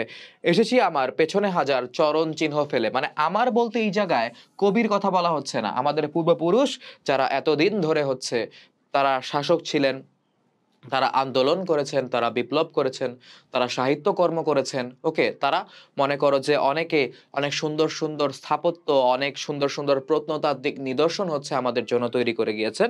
তো এরকম অনেক মানুষ অনেক কিছু করেছেন, ভাষা শহীদরা হচ্ছে ভাষা আন্দোলন করেছেন, মুক্তিযোদ্ধারা মুক্তিযুদ্ধ করেছে। ওকে, তো এসেছি আমরা পেছনে হাজার চরণ চিহ্ন ফেলে। কত হাজার চরণ চিহ্ন মানে কি, আমরা অনেক কিছু করে আসছি, মানে পিছনের দিকে যখন আমরা তাকাবো, আমরা আমাদের হিস্ট্রির দিকে যখন আমরা তাকাবো, তখন আমরা বুঝবো হচ্ছে আমাদের বাঙালি জাতির ইতিহাসটা অনেক সমৃদ্ধ এবং আমাদের ইতিহাসটা হচ্ছে অনেক দূর দূর পর্যন্ত চলে যায় এবং এই ইতিহাসের মধ্যে অনেক কিছু আছে। তার পরিচয়গুলো আমরা এখন দেখেছি, এই জন্য বলেছে যে এসেছি আমার পেছনে হাজার চরণ চিহ্ন ফেলে। ওকে, মানে আমরা অনেক দূর চলে এসেছি, অনেক কিছু করে ফেলেছি। শুধাও আমাকে এত দূর তুমি কোন প্রেরণায় এলে, মানে শুধাও আমাকে মানে আমাকে তুমি জিজ্ঞেস করছো যে এত দূর তুমি কোন প্রেরণায় এলে, মানে এত দূর যে বাঙালি জাতি আসলো এটার মোটিভেশন কি, ঠিক আছে, এতদিন ধরে এরা টিকে রইলো কিভাবে। ওকে, তো তখন হচ্ছে আমাদের কবি অ্যান্সার করে যে তবে তুমি বুঝি বাঙালি জাতির বীজ মন্ত্রটি শোনো নাই, মানে আমাদের এই যে একসাথে যে আমরা বেঁচে আছি, একসাথে আমরা সংগ্রাম করেছি, এখনো একসাথে থাকি, তো আমাদের মোটিভেশনের মূল মূল জায়গাটা হচ্ছে আমাদের বীজ মন্ত্র। বীজ মন্ত্র মানে হচ্ছে মূল মন্ত্র। ওকে, মানে ধরো হচ্ছে দেখবে পুলিশের একটা মূল মন্ত্র আছে, যদিও তারা এটা ফলো করে না। ওকে, বিভিন্ন বাহিনীর মূল মন্ত্র আছে, বিভিন্ন স্কুল কলেজের একটা মূল মন্ত্র থাকে, এগুলা হচ্ছে তাদের উদ্দেশ্যটাকে হচ্ছে প্রকাশ করে। তো এরকম আমাদের বাঙালি জাতির একটি বীজ মন্ত্র রয়েছে, মানে আমাদের কবি বলতেছে যে তুমি আমাকে জিজ্ঞাসা করতেছো, মানে কোন একজন মানুষ কবিকে জিজ্ঞেস করতেছে। ওকে, যেরকম নদী জিজ্ঞেস করছিল, 1300 নদী কবিকে জিজ্ঞেস করেছিল যে তুমি মানে তোমার পরিচয়টা কি, তুমি কোথা থেকে এসেছো, সেরকম কবিকে জিজ্ঞাসা করা হয় যে এতদূর তুমি কোন প্রেরণায় এলে, তবে তুমি বুঝি বাঙালি জাতির বীজ মন্ত্রটি শোনো নাই, মানে তাকে কবি উত্তর দেয় তুমি মনে হয় বাঙালি জাতির যে বীজ মন্ত্র বা মূল মন্ত্র রয়েছে সেটা হয়তো তুমি শোনো নাই। সবার উপরে মানুষ সত্য তাহার উপরে নাই, এটা হচ্ছে আমাদের বাঙালি জাতির মূল মন্ত্র। মানে এখানে তুমি কবিতার শেষ অংশে অনেকটা কাজী নজরুল ইসলামের কবিতার একটা মানে তোমার হচ্ছে একটা ভাব পাবা, মানে ভাইব আসবে এরকম, যে হচ্ছে আমাদের মানে জাতীয় কবি কাজী নজরুল ইসলাম কিন্তু তার সাম্যবাদিতা বা সমতার কথা তিনি বলেছেন তার কবিতায়, বিভিন্নভাবে তিনি সাম্যবাদী অর্থ বা হচ্ছে বিভিন্নভাবে সাম্যবাদী চিন্তার কথা প্রকাশ করেছেন। তো এই জায়গায় অনেকটা হচ্ছে তার কথার মতোই শোনায়। তো তিনি বলেছেন যে সবার উপরে মানুষ সত্য তাহার উপরে নাই, মানে কি, সবার উপরে মানুষ সত্য, মানে মানুষের উপরে আর কিছু নাই। মানে মানুষের মধ্যে কখনো ভেদাভেদ তৈরি করা উচিত না, বা মানুষকে কখনো হচ্ছে তুচ্ছ তাচ্ছিল্য করা উচিত না। সব মানুষকে হচ্ছে সমান দাম দিতে হবে, সমান মূল্য দিতে হবে, এবং প্রতিটা মানুষের অধিকার নিশ্চিত করতে হবে, এবং প্রতিটা মানুষকে তার প্রয়োজনীয় অধিকারগুলা আরেকটা মানুষকে প্রোভাইড করতে হবে, যে এটা আমাদের দায়িত্ব। ঠিক আছে, যদি কখনো দেখি যে কারো অধিকার হরণ করা হচ্ছে, আমাদের সেখানে প্রতিবাদ করতে হবে, এই জিনিসগুলো আমাদের মাথায় রাখতে হবে। তো তার কথা মতো, মানে আমাদের কবির কথা মতো, বাঙালি জাতির মূল মন্ত্র হচ্ছে যে মানুষ সত্য, মানে সবচাইতে বেশি সত্য হচ্ছে মানুষ, তার উপরে নাই। তার মানে হচ্ছে বাঙালি জাতি এতদিন ধরে টিকে আছে কারণ হচ্ছে বাঙালি জাতি নিজেদের মধ্যে সমতায় বিশ্বাস করে, নিজেদের অধিকার নিয়ে চিন্তা করে। একসাথে আছি, একসাথে বাঁচি, আমরা থাকিও একসাথে, বাঁচিও একসাথে, আজও একসাথে থাকবোই, মানে আমরা আজকেও একসাথে থাকবো, ইন ফিউচারও থাকবো। সব বিভেদের রেখা মুছে দিয়ে সাম্যের ছবি আঁকবই। ঠিক আছে, বিভেদ মানে কি? ডিস্টেন্স, ডিফারেন্স, মানে মানুষে মানুষে যে বিভেদ তৈরি হয়, বড়লোক গরিবের মধ্যে বিভেদ তৈরি করি, শিক্ষিত অশিক্ষিতর মধ্যে বিভেদ তৈরি করি, বিএনপি আওয়ামী লীগের মধ্যে অভেদ তৈরি, মানে বিভেদ তৈরি করি। তো এরকম বিভেদের রেখাগুলা মুছে না দিতে পারলে আসলে কিন্তু আমাদের টিকে থাকাটা খুবই কঠিন হবে। এটাই বলা হচ্ছে যে সব বিভেদের রেখা মুছে দিয়ে সাম্যের ছবি আঁকবই। মানে তার লাস্টের পার্টটা, কবি লাস্টে কোন আশা ব্যক্ত করেছেন সেটা যদি প্রশ্ন করে, কবি শেষে সমতার আশা, বা সব মানুষের মধ্যে সমতা বিরাজ করবে, বা তিনি আসলে সাম্যের ছবি আঁকতে পারবেন। সাম্যের ছবি আঁকা মানে কি? সমতা প্রতিষ্ঠা করা, এই দেশের মধ্যে সমতা প্রতিষ্ঠা করার আশা ব্যক্ত করে তিনি এই কবিতাটা এই জায়গাতে হচ্ছে শেষ করেছেন। তো আমি তোমাদেরকে আবারও বলবো যে হচ্ছে এই কবিতার অনেক ইম্পর্টেন্ট পার্ট আছে। ওকে, ধরো হচ্ছে আমরা যদি মনে করো ইয়াতে চলে যাই, আমাদের যেই শব্দার্থ আছে, তো দেখো এখানে প্রথমেই আছে চর্যাপদের ব্যাপারে। হরপ্রসাদ শাস্ত্রী নেপাল থেকে হচ্ছে এটা আবিষ্কার করেছেন 600 থেকে 1100 শতকের মধ্যে। এই যে চর্যাপদের পদগুলা বা কবিতাগুলা রচিত হয়েছে। তো এই পদগুলোর মধ্যে তোমার প্রাচীন বাংলার অতি সাধারণ মানুষের প্রাণময় জীবন ফুটে উঠেছে। ঠিক আছে, এই লাইনগুলা কিন্তু কবিতার মধ্যে লেখা নাই, কিন্তু এই লাইনগুলা জানা থাকাটা খুবই ইম্পর্টেন্ট, কারণ এগুলা থেকে এমসিকিউ আসবে। ওকে, তারপর ধরো হচ্ছে কৈবর্ত বিদ্রোহ একাদশ শতক থেকে হয়েছিল, আনুমানিক 1070 থেকে 1077। খেয়াল করে দেখো, ব্যাপারটা হচ্ছে সালগুলো এত ইম্পর্টেন্ট না হলেও মনে করো যে কোথায় হয়েছিল, কার বিরুদ্ধে হয়েছিল, কারা করেছিল, এই ব্যাপারগুলো কিন্তু ইম্পর্টেন্ট। ওকে, যেমন মহিপালের বিরুদ্ধে তোমার হচ্ছে অনন্ত সামন্ত চক্র মিলিত হয়, এবং এই কৈবর্ত বিদ্রোহের যে নেতা তার নাম হচ্ছে দিব্য বা দিবক। পাল যুগ 750 খ্রিস্টাব্দে হচ্ছে তৈরি হয়েছে, মানে সৃষ্টি হয়েছে। আমি যেগুলো দাগায় রাখছি তার মানে শুধুমাত্র এগুলাই পড়বা আর বাকিগুলো পড়বে না, ব্যাপারটা এরকম না। এটা জাস্ট আমার নিজের দাগানো পিডিএফ, আমি ওখান থেকেই পড়াচ্ছি, তাই এগুলো দাগানো আছে, জাস্ট তোমাদের বলে দিলাম। তো দেখো পাহাড়পুরের যে বৌদ্ধ বিহার রয়েছে, ওকে, পাহাড়পুরের যেই বৌদ্ধ বিহার রয়েছে এটা হচ্ছে তোমার বর্তমানে নওগাঁ জেলার বাদলগাছি থানার পাহাড়পুর গ্রামে জন্মগ্রহণ করে, মানে তৈরি হয়েছিল। তো কোন জায়গায়, কোন স্থানে, কোন জেলার কোন থানায় হচ্ছে তৈরি হয়েছিল, এটা হচ্ছে ইম্পর্টেন্ট। এবং এইটা হচ্ছে 1800 হচ্ছে তোমার 79 সালে হচ্ছে তৈরি হয়েছিল, এই জিনিসটা হচ্ছে আমাদের মনে রাখতে হবে। এবং স্যার ক্যানিংহাম এই বিশাল কীর্তি আবিষ্কার করেন। তো আমি তোমাদেরকে কিন্তু বলেছি যে শব্দার্থ এবং টিকার পার্টটা হচ্ছে এই কবিতার থেকে আরো বেশি ইম্পর্টেন্ট। কবিতা তো আমরা বুঝছি, আমার ক্লাস দেখার পরে কবিতা নিয়ে কোনো কনফিউশন থাকবে না, কিন্তু টিকা থেকেও হচ্ছে বেশি ইম্পর্টেন্ট কি, তো মানে কবিতার থেকে বেশি ইম্পর্টেন্ট টিকাগুলো। এখানে প্রচুর পরিমাণে হচ্ছে ইনফরমেশন আছে, এবং এখান থেকে এমসিকিউ হওয়ার সম্ভাবনা হচ্ছে খুব বেশি। আমরা যখন এমসিকিউ প্র্যাকটিস করবো একটু পরে, তখনই আমরা দেখবো। দেখো, দ্বিতীয় পাল রাজা শ্রী ধর্মপাল দেব হচ্ছে এই যে আমাদের সোমপুর বিহার এটা হচ্ছে তৈরি করেছেন। এবং এই যে লাইনগুলা দেখো, শেষে যে লাইনগুলা বলা আছে না, যে কবি আমাদের প্রত্নতাত্ত্ব ঐতিহ্যের পরিচয় দিতে পাহাড়পুর বিহারের উল্লেখ করেছেন। ঠিক আছে, এই লাইনগুলা কিন্তু খুবই ইম্পর্টেন্ট, কারণ এই লাইনগুলা কিন্তু তোমাদের সৃজনশীলে তোমরা ব্যবহার করতে পারবে। ওকে, যেমন হচ্ছে ধরো হচ্ছে তোমাদেরকে বলা হলো যে এই যে পাহাড়পুর যে বৌদ্ধ বিহার, এই পাহাড়পুর বৌদ্ধ বিহারটা আসলে কবিতায় ব্যবহার করার কারণটা কি, তখন তুমি যদি সুন্দর মতো বলে দাও যে কবি আমাদের প্রত্নতাত্ত্ব, মানে হচ্ছে প্রত্নতাত্ত্বিক নিদর্শনের যে ঐতিহ্য রয়েছে, এটা কিন্তু অলরেডি তোমাদেরকে বলছি আমি কয়েকবার, যে পরিচয় দিতে পাহাড়পুরের বৌদ্ধ বিহারে উল্লেখ করেছেন। ওকে, পড়াশোনা মসজিদ কোথায়, কে তৈরি করেছিল, ওকে, তারপরে 12 ভূঁইয়ারা হচ্ছে আসলে কোন কোন জায়গায় হচ্ছে ছিল, এই সব কিছুর একটা কালেকশন কিন্তু এখানে আমাদের দেওয়া আছে। তো তোমাদের এই পার্টটা হচ্ছে খুব ভালো মতো পড়তে হবে, সুন্দর মতো, মানে এখানের কোনো কিছু হচ্ছে তোমাদের বাদ দেওয়া যাবে না। আমি আবারও বলতেছি, কোনো কিছুই বাদ দেওয়া যাবে না। অনেকে বলতে পারো যে বঙ্গবন্ধু শেখ মুজিবুর রহমান কি পড়বো না বাদ দিব, অথচ বইয়ে আছে পড়ে যাও, পরীক্ষায় আইসা পড়লে কিছু করার থাকবে না। এটা ভেবো না যে এখন আর প্রশ্ন আসবে না, আসতেই পারে, ইম্পসিবল কিছু না। এসএসসি পরীক্ষার প্রশ্নের সাথে আন্দোলন হওয়া বা না হওয়ার কোনো কিন্তু সম্পর্ক নেই।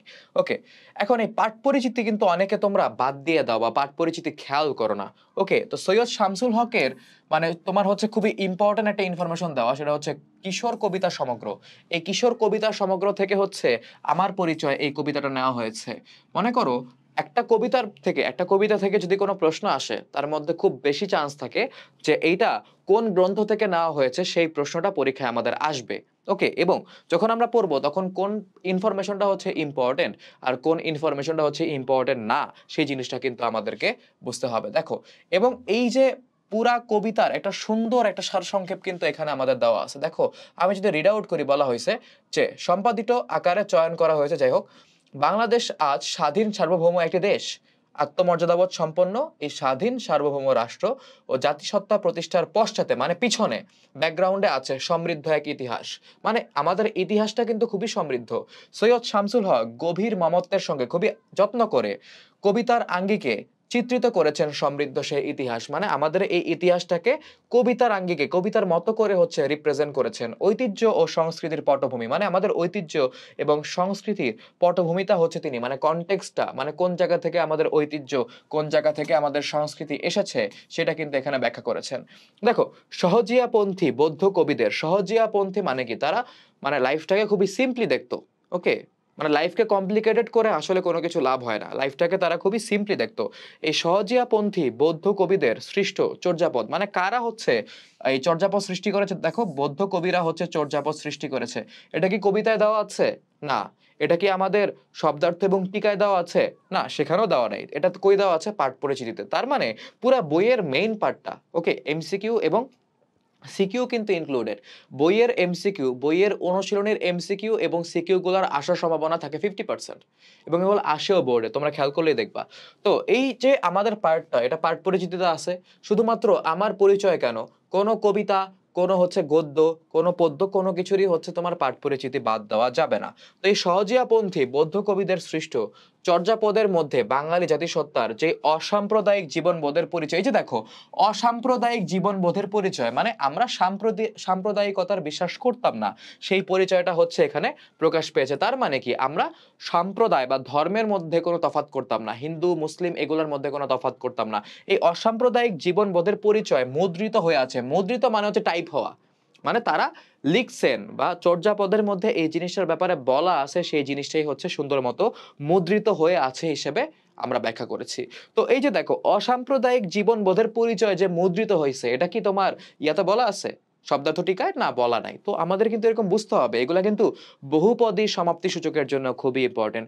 যুগে যুগে নানা আন্দোলন হয়েছে, বিপ্লব বিদ্রোহ হয়েছে, আর মতাদর্শের বিকাশ হতে হতে আমরা এসে পৌঁছেছি আজকের বাংলায়। অনেক বিকাশ হয়েছে আমাদের মতাদর্শ বা হচ্ছে আমাদের মতামতের পরিবর্তন হয়েছে। সৈয়দ শামসুল হক এই বিবর্তনের বিচিত্র, মানে আমাদের যে ইভলিউশনটা হইলো, বিবর্তন হলো অনেক লম্বা সময় ধরে, সেই বিবর্তনটাকে মনে করো যে এক জাতি থেকে, মানে এক শাসক থেকে অন্য শাসক, এক মনে করো যে রাজা থেকে অন্য রাজা, ওকে, সংস্কৃতি বা হচ্ছে আমাদের শিল্পকর্ম চিত্রকর্মের যে হচ্ছে একটা ডেভেলপমেন্ট উন্নতি হয়েছে, এগুলাকে তুলে ধরেছেন। যেমন ধরো চাঁদ সওদাগরের বাণিজ্যের যাত্রা, কৈবর্ত বিদ্রোহ, পাল যুগের চিত্রকলা, তারপর হচ্ছে তোমার আন্দোলন, তারপর বৌদ্ধ বিহারে জ্ঞান চর্চা, বৌদ্ধ বিহারে তোমার পূজা হয়, জ্ঞান চর্চা হয়, ঠিক আছে, মুসলিম ধর্ম ও সাহিত্য সংস্কৃতির বিকাশ, পারো ভূঁইয়াদের উত্থান, ঠিক আছে, উত্থান মানে কি, তাদের তৈরি হওয়া বা তারা যে মনে করো উত্থিত হয়েছে, তারা যে মনে করো যে তোমাদের শব্দার্থ এবং টিকায় দেখবা যে পাঠানকর রানী, এদের দাপত্য যখন কমে যায় বাংলায়, তখন তারা হচ্ছে একটা পাওয়ার ভ্যাকিউম ক্রিয়েট হয়। পাওয়ার ভ্যাকিউম ক্রিয়েট হয় মানে কি জানো? ধরো হচ্ছে আগে একজন পাওয়ারে ছিল, সে চলে গেছে, এখন নতুন আরেকজনের পাওয়ার নিতে হবে, তাহলে সমস্যা হবে। তো তখন হচ্ছে এই 12 ভূঁইয়ারা হচ্ছে পাওয়ারটা নিজেদের হাতে নিয়ে নেয় এবং বলে যে আমরা আকবরের আন্ডারে যাব না, এবং যুদ্ধ লাগায় দেয়। তো এই সার্বভৌম 12 ভূঁইয়াদের কথাই হচ্ছে এখানে মনে করো বলা হচ্ছে যে হচ্ছে 12 ভূঁইয়াদের উত্থান, ময়মনসিংহ গীতিকার জীবন, তারপর হচ্ছে তার লাইফ, তিতুমির আর হাজী শরীয়তের বিদ্রোহ, রবীন্দ্র নজরুলের কালজয়ী সৃষ্টি, ব্রিটিশ বিরোধী আন্দোলন, ভাষা আন্দোলন, এবং পরিশেষে বঙ্গবন্ধুর স্বাধীন বাংলাদেশ আমার পরিচয় কবিতার মধ্যে বিপুল বাংলাদেশের অনবদ্য রূপ লাভ করেছে। মানে দেখো, এত সুন্দর করে একটা সারসংক্ষেপ তোমার কবিতায়, কিন্তু কবিতার সারসংক্ষেপ পাওয়াটা আসলেই হচ্ছে তোমার পসিবল না।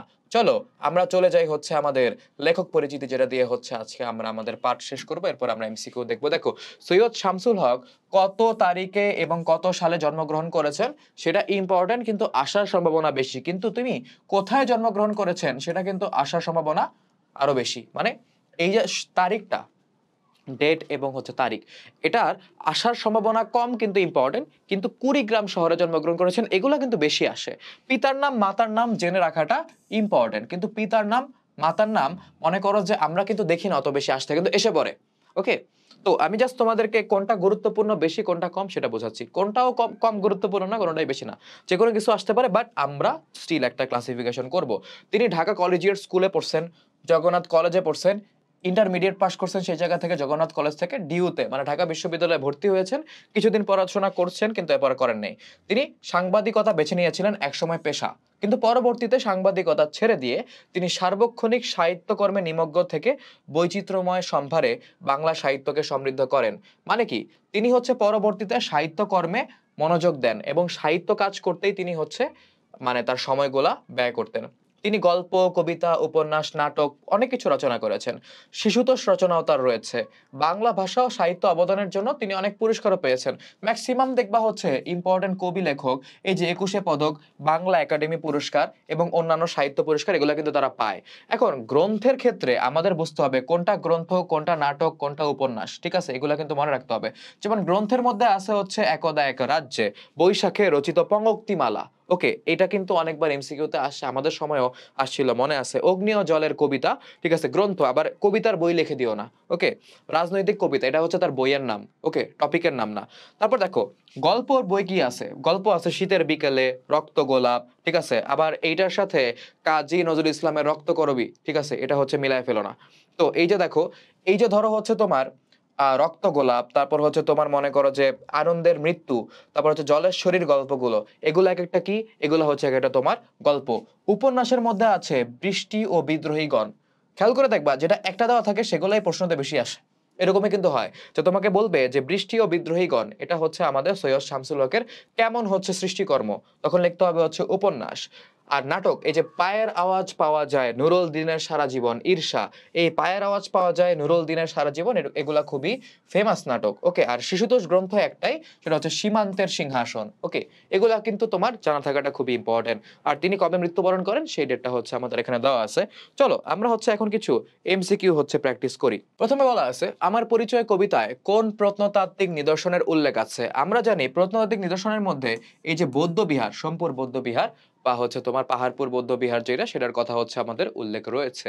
পাহাড়পুরে বৌদ্ধ বিহার আবিষ্কার করেন কে? আমরা জানি যে স্যার ক্যানিংহাম পাহাড়পুরের বৌদ্ধ বিহার আবিষ্কার করেন। আর হরপ্রসাদ শাস্ত্রী অনেকে অ্যান্সার দিবে, কিন্তু হরপ্রসাদ শাস্ত্রী হচ্ছে তোমার নেপালের রাজদরবার থেকে কি আবিষ্কার করেন? তিনি হচ্ছে তোমার চর্যাপদের পাণ্ডুলিপি আবিষ্কার করেন। বৃষ্টি ও বিদ্রোহীগণ, দেখছো বলতে বলতে চলে আসছে। সৈয়দ শামসুল হকের কি ধরনের রচনা? আমরা জানি বৃষ্টি এবং বিদ্রোহীগণ হচ্ছে সৈয়দ শামসুল হকের উপন্যাস। তারপর আমার পরিচয় কবিতায় কবি সৈয়দ শামসুল হক কোথায় জন্মেছেন, মানে তার এই যে কবিতার কবি কোথায় জন্মগ্রহণ করেছেন? আমরা একটু আগেই দেখেছি তিনি হচ্ছে কুড়িগ্রাম শহরে জন্মগ্রহণ করেছেন। আমার পরিচয় কবিতাটি কোন গ্রন্থ থেকে সংকলিত? আমরা জানি তার কিশোর কবিতা সমগ্র এই বইটা থেকে হচ্ছে সংকলিত হয়েছে আমার পরিচয় কবিতাটি। আমার পরিচয় কবিতায় কবি সওদাগরের ডিঙার বহর বলতে কি বুঝিয়েছেন, মানে এটা দিয়ে আসলে কি বোঝাতে চেয়েছেন? দেখো, নদ নদীর ঐতিহ্য না, ব্যবসা বাণিজ্যের ঐতিহ্য হতে পারে, মাঝি মাল্লার ইতিহাস না, বাংলা আক্রমণের ইতিহাস একেবারেই না। তার মানে রাইট আনসার হচ্ছে আমাদের ব্যবসা বাণিজ্যের ঐতিহ্য। এটা দিয়ে আসলে আমাদের বাণিজ্য, ব্যবসা বাণিজ্য এগুলার মানে চাঁদ সওদাগরের এক্সাম্পল দিয়ে সেগুলাকে হচ্ছে তোমার প্রকাশ করা হয়েছে। আমার পরিচয় কবিতায় উল্লেখিত কমলার দিঘি কি? আমরা জানি এটা হচ্ছে ময়মনসিংহ গীতিকার একটি পালা। তারপর দেখো, আমরা পালা বলতে আসলে এখানে যাত্রা পালা যে পালা বোঝায় সেটাকে বোঝানো হচ্ছে। আমার পরিচয় কবিতায় কবি কোথায় জন্মেছেন বলে উল্লেখ রয়েছে? বাংলাদেশে জন্মগ্রহণ করেছেন, অবশ্যই অন্য কোনো জায়গায় জন্মগ্রহণ করেন নাই। তিনি বলেছেন আমি জন্মেছি বাংলায়, আমি বাংলায় কথা বলি। তো আমার পরিচয় কবিতার কবি কোন ভাষায় কথা বলেন? একদম সহজ প্রশ্ন, আবার ভেবো না যে এগুলো আসতে পারে না, অবশ্যই আসতে পারে, ওকে। তো আমার পরিচয় কবিতায় কবি বাংলার আলপদ দিয়ে কত বছর চলেন? এটা অনেকে ভুল করবে, কারণ ঠিক মতো তারা পড়বে না, তারা অনেকে দাগাবে হচ্ছে 1300 বছর। হ্যাঁ, কারণ ঠিক মতো পড়ে নাই, কিন্তু এটা আমাদের মানে রাইট অ্যান্সার, রং অ্যান্সার।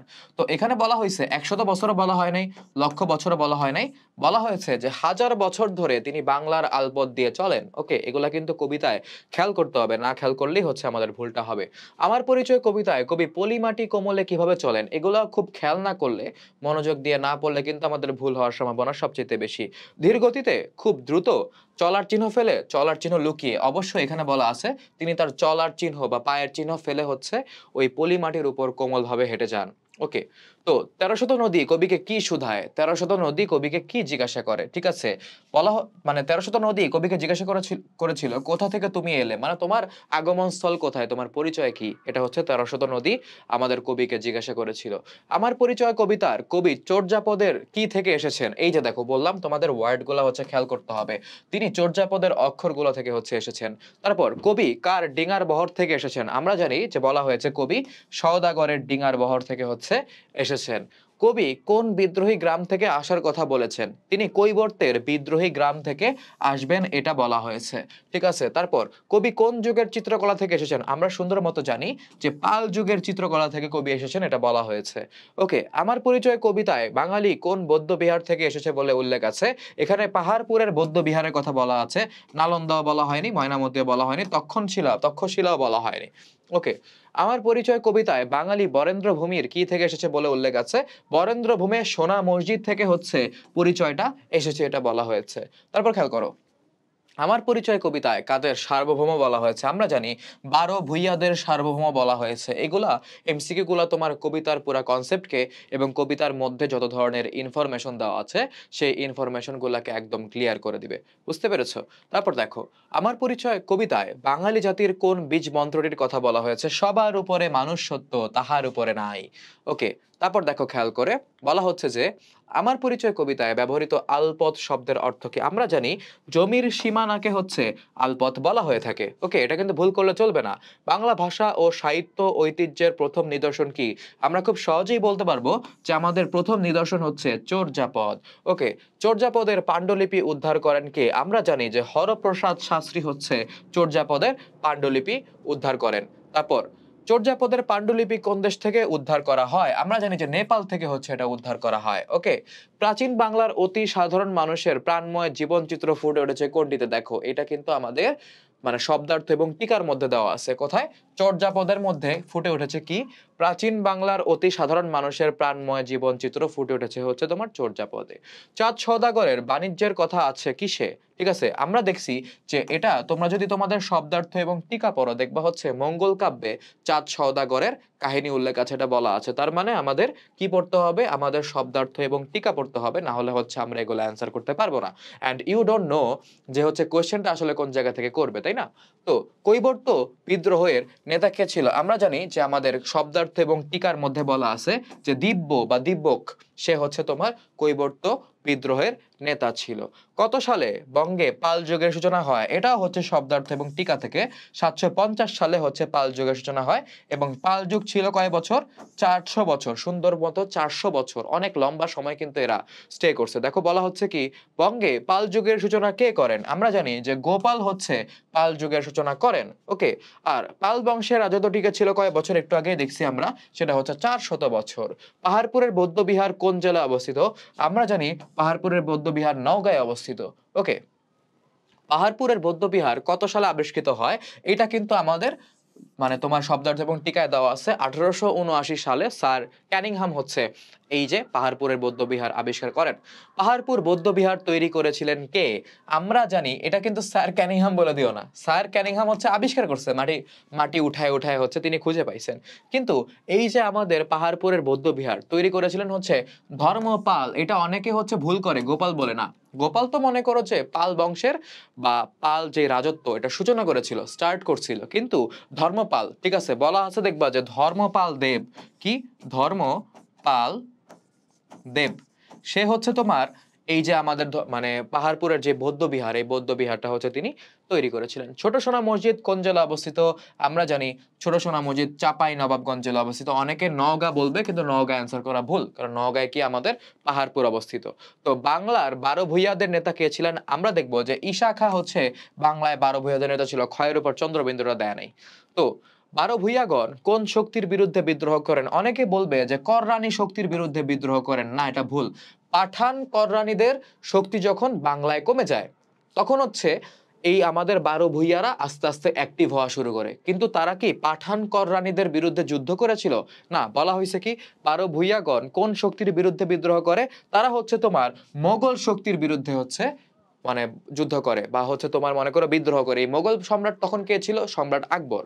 ওকে, বাঙালির বিদ্রোহী চেতনার ধারক নিচের কোন ব্যক্তিত্ব? ঠিক আছে, এখানে জয়নুল আবেদিন না, তিনি চিত্রশিল্পী ছিলেন, বিদ্রোহী চেতনার ধারক তিনি না। অবন অবন ঠাকুর মানে হচ্ছে অবনীন্দ্রনাথ ঠাকুর, তিনিও চিত্রশিল্পী ছিলেন। ধর্মপাল তিনি বিদ্রোহ করেন নাই, তিনি হচ্ছে সুন্দর মতো হচ্ছে তোমার পাহাড়পুর তৈরি করছেন। কিন্তু তিতুমির তিনি হচ্ছে ইংরেজদের বিরুদ্ধে মানে বিদ্রোহ করেছিলেন। তার মানে রাইট অ্যান্সারটা এই জায়গায় কি হবে যে বাঙালির বিদ্রোহী চেতনার ধারক নিচের কে? তিতুমির। তারপর পাল যুগের কোন বিষয়টি সবচেয়ে লক্ষণীয়? আমরা দেখব যে পাল যুগে কিন্তু আসলে তোমার বইয়ে যেটা বলা আছে সেটা হচ্ছে কি শিক্ষা সাহিত্যের বিকাশটা কিন্তু হয়েছিল। সুশাসন, ধর্মীয় সংস্কার, বিদেশি শক্তির বিরুদ্ধাচরণ এরকম কিছুই কিন্তু বলা হয়নি। রাইট অ্যান্সার হচ্ছে এ। তারপর বাঙালি জাতিসত্তা গঠনে চর্যাপদ কিভাবে ভূমিকা রেখেছে? দেখো, বিপ্লব বিদ্রোহে অনুপ্রেরণা দিয়ে এরকম কিছু বলা নাই, ব্যবসা বাণিজ্যের পদ্ধতি শিখিয়ে এরকম কিছুও বলা নাই, অসাম্প্রদায়িক জীবনবোধের পরিচয় উল্লেখ করে এটা কিন্তু আমাদের কোথায় বলা আছে বলতো? এটা হচ্ছে আমাদের পাঠ পরিচিতিতে বলা আছে এবং লাস্টেরটাও হচ্ছে কোথাও বলা নাই। রাইট অ্যান্সার হচ্ছে আমাদের সি। শিল্পাচার্য হিসেবে খ্যাত কে? আমরা জানি শিল্পাচার্য জয়নুল আবেদিন, ঠিক আছে, তিনি শিল্পাচার্য হিসেবে খ্যাত। এবং তারপর আমার পরিচয় কবিতায় কবি এসেছেন কোত্থেকে? দেখো, বাঙালির হাজার বছরের ঐতিহ্য থেকে। রাইট। বাংলার আলপথ দিয়ে। রাইট। বিদেশি শক্তির সাহায্যে। না, তার মানে রাইট অ্যান্সার হচ্ছে আমাদের 1 ও 2 মানে এ। তারপর লাস্টেরটা রুমন টিভিতে আরো দুইটা আছে। রুমন টিভিতে একটি ম্যাগাজিন অনুষ্ঠান দেখছিল, অনুষ্ঠানে একজন অতিথিকে আমন্ত্রণ জানিয়ে পুরস্কৃত করা হয় কারণ ওই ব্যক্তি বাংলা ভাষা ও সাহিত্যের প্রথম গ্রন্থটি মানে কি চর্যাপদ, এই চর্যাপদকে সে হচ্ছে মুখস্থ করেছে। ওকে, লোকটি দর্শকদের গ্রন্থটির কিছু অংশ আবৃত্তি করে শোনায়।